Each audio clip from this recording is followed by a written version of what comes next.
लोग तो जो है लोगों को जेल भिजवा देते हैं। आप लोग कहीं भी होता है तो वहाँ पे जा कर के धरना प्रदर्शन करते हैं, हमारे लोगों पे मुकदमे हो जाते हैं, जेल चले जाते हैं।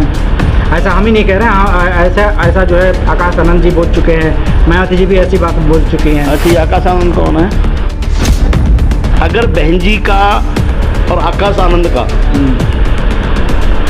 जो माइक स्टैंड होता है ना जी, उस पर रखा हुआ पर्चा गलती से गायब हो जाए, उड़ जाए ना, तो वो माइक पे बोल नहीं पाएंगे कि बोलना क्या है। वो दूसरों का लिखा हुआ ही क्यों पढ़ते हैं? जो भाषण है वो दूसरों का, बुआ तो है ही है, भतीजा भी उसी राह पे है कि जो किसी ने लिख दिया। और जिस तरह का शब्दों का इस्तेमाल उन लोगों ने किया है बहुत ही निंदनीय है। मैंने पहले भी कहा था कि भाई चंद्रशेखर आज़ाद से उन्हें माफ़ी मांग लेनी चाहिए, वरना इनका खामियाजा इनको भुगतना पड़ेगा। या तो अन्याय अत्याचार सहन करके गुलाम बनकर जिंदगी गुजार लो, या लड़के मर जाओ। हाथी की हत्या हो गई है, अब वो गणेश का पूजन करते हैं, वो हाथी को नहीं मानते, अब वो गणेश वाले हो गए हैं। ब्राह्मणों की गोद में पला बड़ा वो बच्चा मनवादी है, मानसिकता का व्यक्ति है, उसे क्या पता कि हमारे समाज के लोगों पे कितने अत्याचार होते हैं। तो जो वर्षों से दरिया बिछा रहे थे, जो वर्षों से नारे लगा रहे थे, वो राजनीतिक लोग कहाँ जाएंगे? जिन्होंने अपना भविष्य दांव पे लगा दिया, अपने खून पसीने की कमाई आपके बुआ को दान दी, जिनके आपने महल खड़े किए हो, जिन महलों में आप ऐशो आराम की जिंदगी गुजारते हो, जिन करोड़ गाड़ियों में आप घूमते हो, वो कहाँ से है? वो आपका पैसा नहीं है, वो इस देश के बहुजन समाज के मजदूर किसान का, मेरा वर्ग का है, दलित समाज का वो पैसा है, जिसके बलबूते पे आप आज समाज के लोगों को यहाँ के दिखाते हो। कौन चंद्रशेखर, कौन भीम आर्मी? हिसाब निकल जाता है अच्छे का जब भीम आर्मी के लोग खड़े होते हैं।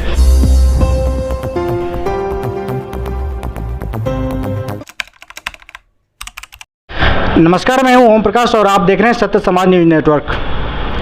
आज हम हैं फरीदाबाद में हमारे सामने हैं ये विजय कृष्ण जी, एक दलित चिंतक हैं, दलित नेता हैं, भीम आर्मी के हरियाणा प्रदेश के उपाध्यक्ष हैं। सर, भीम आर्मी के बारे में क्या आपकी राय है? भीम आर्मी इस हरियाणा में कहाँ तक पहुँची है, क्या कर रही है, कहाँ तक जागरूकता ला रही है, कहाँ तक लड़ाई लड़ रही है? अगर आपको मौका मिलेगा यहाँ पे फरीदाबाद में तो क्या इलेक्शन भी लड़ेंगे, क्या करेंगे?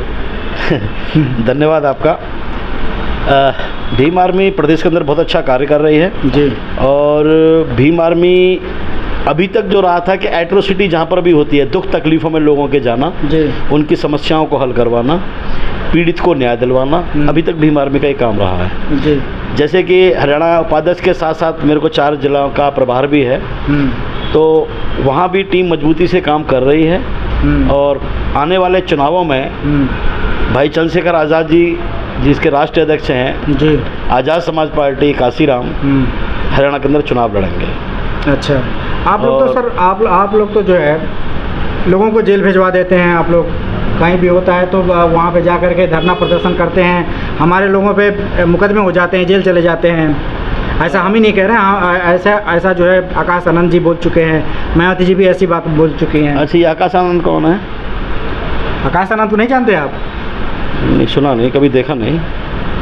अच्छा, आकाश आनंद वो है, मायावती जी के भतीजे हैं। अच्छा, मायावती के भतीजे आकाश आनंद। अच्छा। आकाश आनंद ने तो अभी सड़क की धूप देखी नहीं, शायद वो ने तो अपने घर की जो बालकनी होती है ना उसकी भी धूप नहीं देखी होगी। मैं ज़्यादा उस परिवार के बारे में क्या कहूँगा। और बहन जी की तो आदरणीय है, उनको तो प्रणाम है, उनको कुछ कहना बेकार है। अगर बहन जी का और आकाश आनंद का जो माइक स्टैंड होता है ना जी, उस पर रखा हुआ पर्चा गलती से गायब हो जाए, उड़ जाए ना, तो वो माइक पे बोल नहीं पाएंगे कि बोलना क्या है। वो विदेशों से पढ़ के आए सर, विदेशों से पढ़ के। अरे सर, विदेशों से पढ़ के आना कोई बुरी बात नहीं है, गर्व है हमें कि विदेशों से पढ़ के आए, हमारे बच्चे विदेशी शिक्षा ग्रहण करके आते हैं विदेशों से। लेकिन इस बात पे बड़ा सोचनीय विषय है कि वो दूसरों का लिखा हुआ ही क्यों पढ़ते हैं? जो भाषण है वो दूसरों का, बुआ तो है ही है, भतीजा भी उसी राह पे है कि जो किसी ने लिख दिया। और जिस तरह का शब्दों का इस्तेमाल उन लोगों ने किया है बहुत ही निंदनीय है। मैंने पहले भी कहा था कि भाई चंद्रशेखर आज़ाद से उन्हें माफ़ी मांग लेनी चाहिए, वरना इनका खामियाजा इनको भुगतना पड़ेगा। जो बाहर 4 लोग बिठा करके तुम तालियां बजवा रहे हो, दूसरे का भाषण पढ़ के अपनी बुद्धि का इस्तेमाल करके देख तो लें कि वो कर क्या रहे हैं। इतने सारे हादसे हो रहे हैं, आज तक किसी की दुख तकलीफ में गए हैं। रही बात मुकदमों की, तो जब भीम आर्मी नहीं थी हम तो तब भी मुकदमे झेलते रहे थे, क्योंकि जहाँ भी अन्याय, 2 बातें हैं, या तो अन्याय अत्याचार सहन करके गुलाम बनकर ज़िंदगी गुजार लो, या लड़के मर जाओ। हक अधिकार तो हम गांधीवादी नहीं हैं, हम अम्बेडकरवादी हैं। और बाबा साहब का कथन है कि जो अधिकार मांगने से ना मिले उसे छीन लेना चाहिए। बकरियों का 100 दिन जीने से बेहतर है कि एक दिन शेर का जिंदगी जिया जाए। अम्बेडकरवादी नहीं है ना वो लोग, वो गांधीवादी बन गए। हाथी की हत्या हो गई है, अब वो गणेश का पूजन करते हैं, वो हाथी को नहीं मानते, अब वो गणेश वाले हो गए हैं। ब्राह्मणों की गोद में पला बड़ा वो बच्चा मनवादी है, मानसिकता का व्यक्ति है, उसे क्या पता कि हमारे समाज के लोगों पे कितने अत्याचार होते हैं। सर एक बात है ना, जब जैसे ही हम लोग सोशल मीडिया में देखते हैं, शर्म आती है। बहुत सारे लोग ऐसे, दलित समाज के लोग, ऐसे नहीं करना चाहिए। कोई आनंद मिश्रा लिखता है, कोई आनंद क्या लिखता है, सिंह लिखता है, कोई, मतलब हम लोगों को शर्म आती है इस तरह की चीज़ें देख करके। छुपने की राजनीति, दूसरे के पीछे छुपने की राजनीति। उत्तर प्रदेश, बिहार, राजस्थान से जब लोग बाहर निकलते हैं काम करने के लिए, बंगाल, जब वहाँ से काम करने के लिए बाहर दूसरे प्रदेशों में जाते हैं और बड़ी सिटी में जाते हैं, तो उन्हें लगता है कि अगर मेरी जाति उजागर हो गई तो शायद लोग मुझे काम भी नहीं देंगे, रोज़गार तो बहुत दूर की बात है, मुझे मकान भी किराए पे नहीं मिलेगा।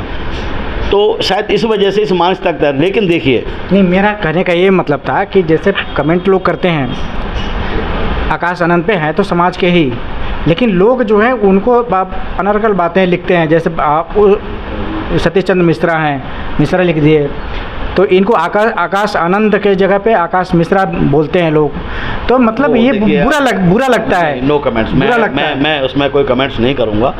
बुरा तो हमें भी लगता है, बुरा तो हमें भी लगता है जब भाई चंद्रशेखर आज़ाद को चमचा बोला जाता है। नाम नहीं लेंगे तो समझते नहीं है क्या हम पागल नहीं हैं जी। अरे हम चमचे हैं, चमचा बांट के खिलाता तो है, हांडी से नहीं निकलता डायरेक्ट, चमचा ही बांटता है। अगर चमचा ना हो तो खा नहीं सकते आप, कहाँ से निकालेंगे, कहाँ से निकालेंगे सब्जी, कैसे खाएंगे? हम चमचे से ही हैं, तुम्हारी तरह गुलाम नहीं है।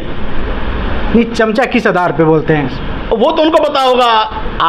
आज उनको लग रहा था कि जो टिकटों की, सत्ता तो बहुत दूर है उनसे, टिकटों की बिक्री में जो माल आना था बुआ भतीजे के पास, वो आने में अब दूरी हो गई, क्योंकि लोगों ने सोच लिया कि अगर मुझे 5 करोड़ 10 करोड़ रुपए टिकट के नाम पे इन बुआ भतीजों को देने की बजाय मैं भाई, जब जो व्यक्ति संघर्ष कर रहा है, जिसके साथ आज देश का 100% युवा बहुजन समाज का जुड़ा हुआ है, मैं कहता हूँ 100% पूरा जुड़ा हुआ है, क्यों ना मैं उस तरफ जाकर के काम करूं। अगर मुझे पैसा ही खर्च करने से मैं चुनाव लड़के आ जाऊंगा, जितने वहां से टिकट मिलेगी। और जरूरी नहीं है कि पैसा लेने के बाद भी टिकट मिलेगी, रातों रात कट भी सकती है। ऐसे लोग बहुत सारे उदाहरण हैं आपके सामने। पार्टियां फंड हर एक लेती हैं, लेकिन कहीं ना कहीं ईमानदारी भी होती है, वो राजनीतिक बातें हैं। मैं एक बात कह रहा हूं कि राजनीतिक स्तर पर आप कहां पर हो, आप सीधा पैराशूट से उतरे क्योंकि आपकी बुआ जी का कॉलेज है, आपकी बुआ जी की यूनिवर्सिटी है अपनी, तो आपको ना नर्सरी में ना प्राइमरी, बहुत दूरी बात है, हाई स्कूल भी नहीं किया, और आपने तो सीधा ही PhD का आपको तो एडमिशन मिल गया। तो जो वर्षों से दरियां बिछा रहे थे, जो वर्षों से नारे लगा रहे थे, वो राजनीतिक लोग कहाँ जाएंगे जिन्होंने अपना भविष्य दांव पे लगा दिया, अपने खून पसीने की कमाई आपके बुआ को दान दी, जिनके आपने महल खड़े किए हुए, जिन महलों में आप ऐशो आराम की जिंदगी गुजारते हो, जिन करोड़ गाड़ियों में आप घूमते हो, वो कहाँ से है? वो आपका पैसा नहीं है, वो इस देश के बहुजन समाज के मजदूर किसान कमेरा वर्ग का है, दलित समाज का वो पैसा है, जिसके बलबूते पे आप आज समाज के लोगों को ही आंखें दिखाते हो। कौन चंद्रशेखर, कौन भीम आर्मी? पेशाब निकल जाता है अच्छे का जब भीम आर्मी के लोग खड़े होते हैं नेता और अधिकारी के आगे। तो बात करते हो भीम आर्मी कौन, चंद्रशेखर कौन, कभी सामना किया है? मैं फिर से एक बार आपके माध्यम से कहना चाहूँगा कि हो सके तो एक बार मत मंच के माध्यम से बोलो, एक फ़ोन करके भाई को बोल देना कि भाई सॉरी, राजनीतिक है इसलिए मैंने बोल दिया, माफ़ी मांग लोगे तो बढ़िया रहेगा, वरना बुआ जी का समय जा चुका है। अब जो असली भतीजा है ना, उसे सामना होना है, सामना होना है। जिस भतीजे को नकार दिया है उस भतीजे से सामना होना है। और आपके यहाँ पे तो विधायक का चुनाव लड़ने वाले, एमपी का चुनाव लड़ने वाले लोग बसों में भर भर के पब्लिक को आपके मंच तक पहुंचाते हैं, या अपनी जेब से खर्च करके, पैदल जाकर, बाइक से, बस से लटक कर, ट्रेन में लटक कर, तब जनसभा में बाइक में पहुंचते हैं। और ये नज़ारा जल्दी आपने दिल्ली में भी देखा होगा, उससे पहले भोपाल का भी देख चुके हो। जो ये कहते हैं ना कि ये पैसे की भीड़ नहीं है, बिल्कुल पैसे की भीड़ है भाई। वो भीड़ पैसे की है, उसे कौन लेके आया है बसों में भर के? उस क्षेत्र का विधानसभा टिकटार थी, उस क्षेत्र का लोकसभा का टिकटार थी, वो लोग भर भर के लेके आते हैं। और हमने तो वहाँ की राजनीति की है, मतलब वाकिफ़ है वहाँ की राजनीति से। आज चंद्रशेखर आज़ाद जी के साथ हम हैं तो केवल मात्र उनके अच्छे क्रियाकलापों की वजह से, उनके त्याग और कुर्बानी की वजह से अपनी जवानी निछावर कर रहा है जो व्यक्ति सड़कों पर, हमें न्याय दिलाने के लिए। आप कह रहे हैं लोगों पे मुकदमे, आप देखिए ना भाई चंद्रशेखर पे कितने मुकदमे, कौन सा प्रदेश है जहाँ पर भाई चंद्रशेखर मुकदमे नहीं है? 100 से ज़्यादा मुकदमे हैं, आप बताइए ना। और हमारे प्रदेश कितने हैं सर? 28। आप लगा लो कि एक प्रदेश में कितने कितने होंगे।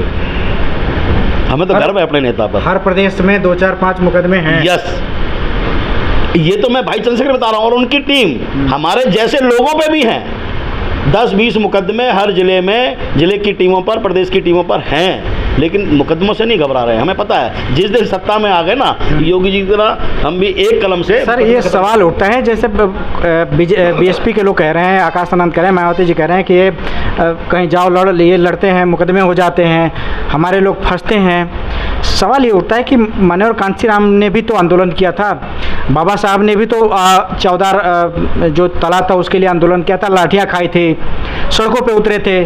तो बाबा साहब ने ये काम किया है, मनोहर साहब कांशीराम ने ये काम किया है, आज चंद्रशेखर ये काम कर रहा है, तो उस पर ब्लेम क्यों लगाया जा रहा है? इनको पक्की पकाई खीर मिली है ना।